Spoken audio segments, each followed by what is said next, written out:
시청자 여러분 안녕하십니까? 주말 교계 뉴스 조혜진입니다. 한반도의 전쟁의 위협이 계속되는 등 남북 관계가 경색된 가운데 여자 아이스하키 남북 대결이 강원도 강릉에서 열렸습니다. 경기의 승패를 떠나 우리는 하나라는 외침이 경기장에 크게 울려 퍼졌습니다. 천수연 기자입니다. 강원도 강릉 아이스하키 센터에는 늦은 저녁 시간임에도 불구하고 많은 관중들이 경기장을 찾았습니다. 경색된 남북관계 속에서 이루어진 아이스하키 남북 선수들의 만남을 보기 위해 전국 각지에서 관중들이 몰렸습니다. 관중석 한쪽에는 한반도 길을 든 500여 명의 남북 공동 응원단이 자리해 남북 선수들을 응원했습니다. 남과 북 선수들 누구를 이겨, 누구 한 팀을 이겨라고 응원하는 게 아니라 변함없이 우리는 하나다, 우리 민족은 하나라는 걸 이 자리에서 응원으로. 응원단은 통일조국, 우리는 하나다 등의 구호를 외치며 선수들을 격려했습니다. 또 북한 선수들의 슛이 빗나갈 때마다 아쉬워하고 턱에 맞아 한참 쓰러져 있던 북한 선수가 일어나자 박수로 위로하기도 했습니다. 남북 공동 응원단으로 경기장을 찾은 그리스도인들은 강릉에서 이루어진 남북한 선수들의 만남이 경제, 종교, 문화 등 폭넓은 남북 교류로 이어지길 기대했습니다. 위기를 반절시키기 위해서는 이런 스포츠가 만나는 거 꼭 필요하다고 생각하고 스포츠만 만나는 게 아니고 경제인도 만나서 개성공단도 열고 우리가 정말 그렇게 사랑하는 형제를 나눴으면 그것이 진정한 예수 그리스도께서 원하는 사랑의 실천이 아닌가 그렇게 생각합니다. 경기는 3대 0으로 남한이 이겼지만 최선을 다한 우리 선수 모두에게 수고했다는 아낌없는 격려가 전해졌습니다. 최선을 다해서 하는 모습 너무 아주 감동스럽게 봤어요. 다음에 또 만나요, 우리. 이런 이제 체육 문화 교류를 통해서 이제 남북한의 그런 좀 안 좋은 앙금이나 이런 걸 씻어버리는 그런 계기가 됐으면 좋겠어요. 남북한 간 대결이 진행되는 이곳 강릉 아이스하키 센터에서 울려 퍼지는 우리는 하나라는 응원단의 외침이 한반도의 긴장을 조금씩 녹여내는 계기가 되길 기대해 봅니다. 강릉에서 CBS 뉴스 천수연입니다.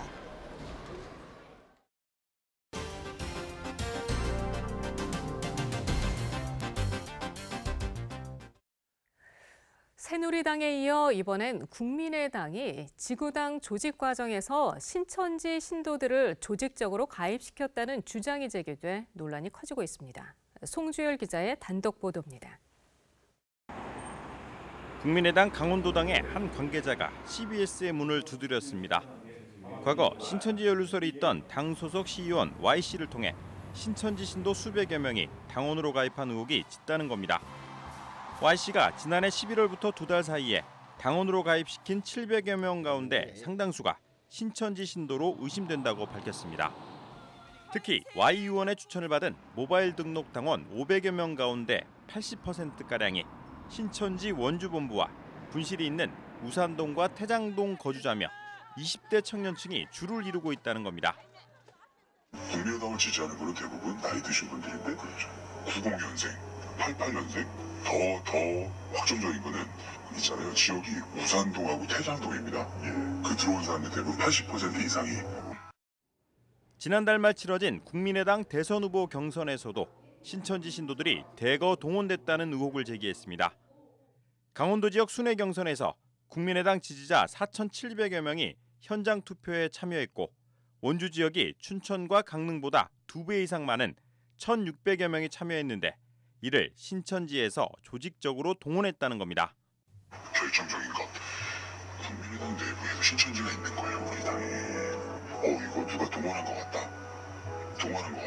이거 정상적이지 않지 않냐. 어떻게 15명, 20명씩 연령별로 시간대별로 들어올 수가 있지? 그랬더니 이 사람들을 다 국민의당 당원이라고 보면 되고 난 여기 아는 사람들 많아요. 이러는 거예요. 또 원주 지역 외에도 대전과 대구에서 신천지 문제가 불거졌는데 대선 흥행에 찬물을 끼얹을까 쉬쉬하는 분위기라고 내부 고발 당 관계자는 안타까워했습니다. 신천지 조직을 동원했다고 의혹을 받는 Y 의원은 터무니없는 음해라고 불쾌해했습니다. 어떤 사람이 그런 허무맹랑한 얘기를 전했어요? 당원이요. 네? 국민의당 당원. 국민의당 당원이요? 네. 이거 해도 너무하네 우리 당원들이. 이해할 수 없다. 네. 하지만 Y 의원은 지난 2014년 새정치민주연합 소속으로 시의원 후보 경선에 나섰다가 공천 심사 과정에서 아내의 신천지 연루 의혹이 불거져 1차 탈락했습니다. 이후 재심에서 자신과 아내는 신천지 신도가 아니라고 적극 부인해 공천 심사를 통과한 뒤 시의원에 당선됐으나 곧 탈당해 국민의당으로 옮겼습니다. 그럼에도 불구하고 원주 지역 교계는 여전히 Y 의원 부부가 신천지 신도일 것이라는 의심을 거두지 않고 있습니다. Y 의원의 신천지 행적은 드러나진 않았지만 Y 의원의 아내가 최근까지도 신천지 포교 활동을 해왔기 때문입니다. 그 아내가 계속 여기다가 편지 보내면서 믿어야 된다고 전수하려고 애썼었어요. 여자는 뛰어다니는데.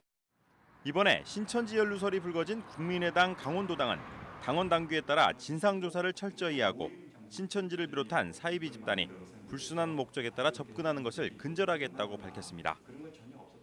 어떤 특정 목적을 위해서 들어온 그게 신천지뿐만 아니라 어떤 타 종교를 하더라도 저희는 불허할 것입니다. 걱정하지 않으셔도 되고 당사자한테도 저희가 진위 여부를 확인해서 만약에 그런 부분들이 있다면 최대한대로 아까도 말씀드린 절차에 의해서 저희가 해결하도록 노력하겠습니다. 안철수 후보 체제로 본격적인 대선 레이스를 벌이고 있는 국민의당이 창당과 지역 조직 과정에서 침투한 신천지인 색출이라는 심각한 과제를 떠안게 됐습니다. CBS 뉴스 송절입니다.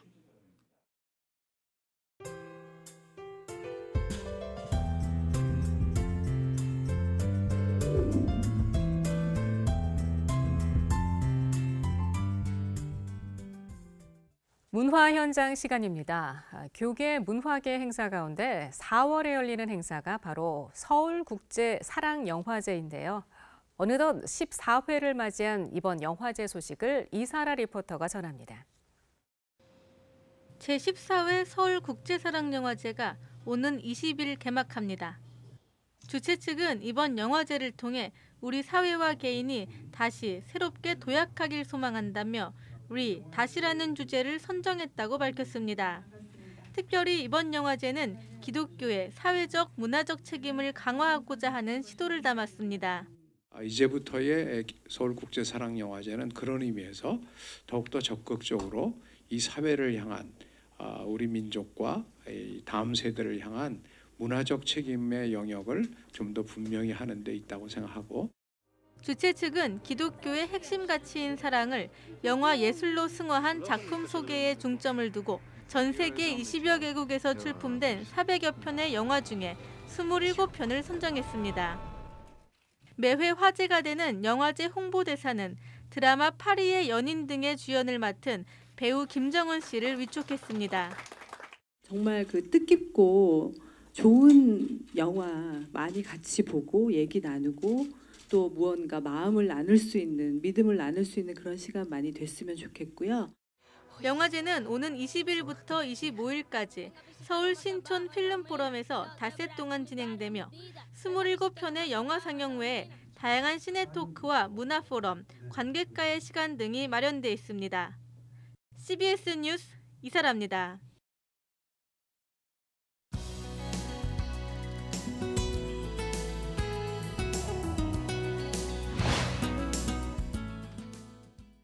세월호를 육지로 올리기 위한 작업이 한창입니다. 세월호를 기억하는 기독인 모임이 목포 신항에서 기도회를 개최할 예정인데요. 기도회를 준비 중에는 새벽예술교회 임왕성 목사와 자세한 이야기 나눠보겠습니다. 임 목사님 어서 오십시오. 네, 안녕하세요. 안녕하세요. 예, 세월호 참사가 일어난 지 벌써 이제 3년이 됐습니다. 네. 그동안 세월호를 기억하는 기독인 모임이 어떤 활동을 펼쳐왔을까요? 세월호 참사가 발생한 이제 그 해에 저희 기독인들이 광화문에 모여가지고 매주 월요일 저녁에 계속 참사를 추모하는 기도회를 가져갔었는데요. 예. 그때 저희가 14번 정도 모인 것 같아요. 14번 정도 파이낸스 빌딩 앞에서 모여서 기도회를 했었고 그때 적게는 200명, 많게는 500명가량의 성도들이 모여서 예. 기도회를 진행했었거든요. 그때 같이 14번 정도의 기도회를 진행했었고 그리고 1주기, 2주기에 광화문에서 세월을 추모하는 기독인 예배를 진행하고 또 목회자들 304명이 모여서 세월호 참사로 죽은 304인을 추모하는 기도회를 1박 2일 그리고 또 하루에 걸쳐서 1주기, 2주기 때 진행을 했었습니다. 그리고 4월 16일이 들어간 그 주일에는 한국 교회가 좀 세월호를 기억하는 주일, 세월호 기억주일로 지켜주기를 한국 교회에 요청을 했었고 세월호 기억주일에는 세월호 유가족들을 좀 교회에 초청해서 그분들의 이야기를 듣고 또 그분들을 위해서 성도들이 함께 기도하는 그런 시간을 가질 수 있도록 유가족과 교회를 좀 저희들이 연결해드리는 그런 역할들을 진행을 했었고 뭐 팽목항에 여러 차례 내려가서 미수습자 가족들 만나고 또 그 인양을 위해서 또 온전한 수습을 위해서 또 같이 기도하는 그런 시간들을 가져왔었습니다. 아, 네. 정말 많은 활동을 해오셨는데요. 이번에 3주기라서 이제 또 추모 기도회를 열기로 하신 거죠? 네. 예. 목포 신앙에서 기도회가 열리는데요. 네. 자, 어떤 분들이 참여를 하고요? 또 순서는 어떻게 되나요?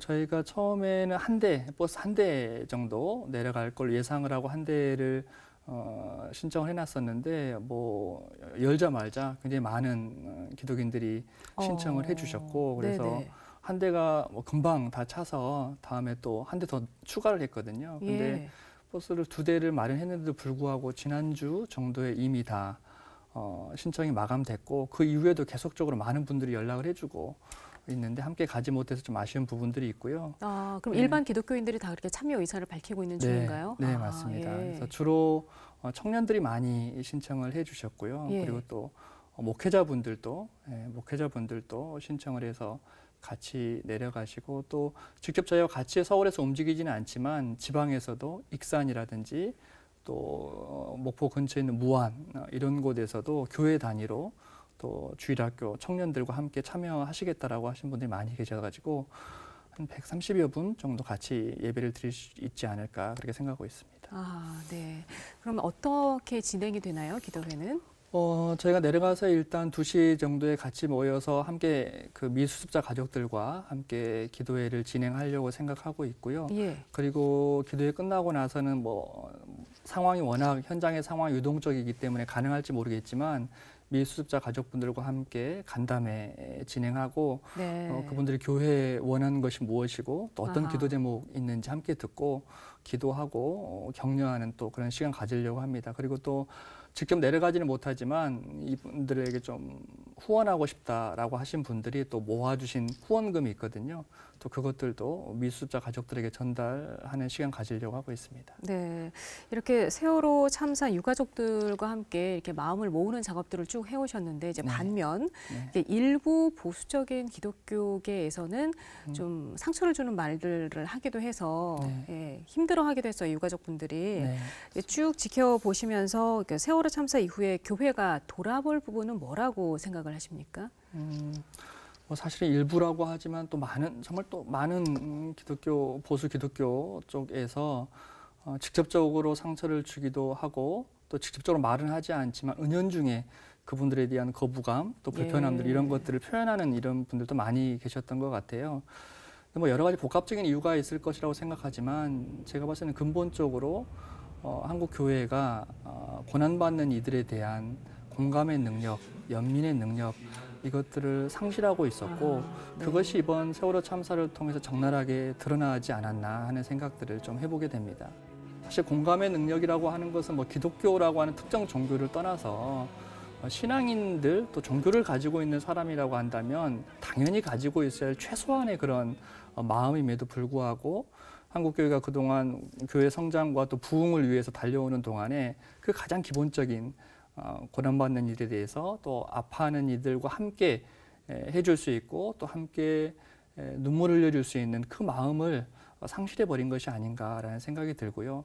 근데 저는 또 이런 모습을 보면서 한편으로는 좀 무섭다라는 생각도 했어요. 무섭다? 왜냐하면 우리가 성경에서도 늘 확인하지만 어떤 고난받는 이들에 대한 이 근본적인 공감의 능력이 없이 종교적인 열심에만 이 열심을 가지고 달려가는 그 모습이 얼마나 위험한 것인지를 또 성경 속에서 눈이 확인할 수 있는 거잖아요. 예를 들어서 38년 된 병자를 예수님께서 안식일에 고치셨는데 그 안식일에 그 병자의 고통 가운데 해방시켜준 그 사건을 보고 종교적인 열심에만 매몰되어 있었던 바리새인들은 예수님을 비난하고 또 예수님을 향해서 분노하는 그 모습들이 있었죠. 지금 한국교회 모습이 그런 모습이고 또 그런 방향으로 가고 있지 않은지를 우리가 이 세월호 사건을 통해서 다시 한번 좀 확인하게 되는 그런 계기가 되지 않았나 그런 생각들을 하게 됩니다. 아, 예. 무섭다는 말씀이 저도 좀 약간 공감이 되는데요. 네. 예. 자, 이번에 세월호가 물 밖으로 올라왔는데요. 이번에는 정말 진상 규명이 돼야 된다라는 목소리가 높아요. 네. 이를 위해서 혹시 한국교회가 할 수 있는 부분이 있다면 뭘까요? 그 모든 과정 가운데 하나님께서 순적하게 감춰져 있는 부분들이 그대로 드러날 수 있게 해달라고 기도하는 역할이 가장 중요한 교회의 역할이라고 보고요. 진상 규명을 위해서 구체적으로 교회가 무엇을 할 수 있을 것이냐, 그것보다는 이미 사회 안에서, 시민사회 안에서 진상 규명을 위한 여러 가지 활동들, 또 여러 가지 집회들, 여러 가지 움직임들이 이미 잘 이루어져 있기 때문에 그런 부분들 가운데 기독교인들이 동시대인으로서 예. 또 시민의 한 사람으로서 적극적으로 참여하고 또 거기에 힘을 실어줄 수 있었으면 좋겠다고 보고요. 이번엔 더 적극적으로 시민사회가 만들어가는 진상규명을 위한 노력 가운데 시민의 한 사람으로서 또 동참하는 것도 굉장히 중요한 역할이라고 봅니다. 예, 목사님, 공감 능력 회복이 필요하다는 말씀이 참 오늘 많이 와닿는 날이었던 것 같습니다. 네, 임 목사님 오늘 말씀 감사합니다. 이상으로 CBS 주말 교계 뉴스를 모두 마치겠습니다. 시청해주신 여러분 고맙습니다.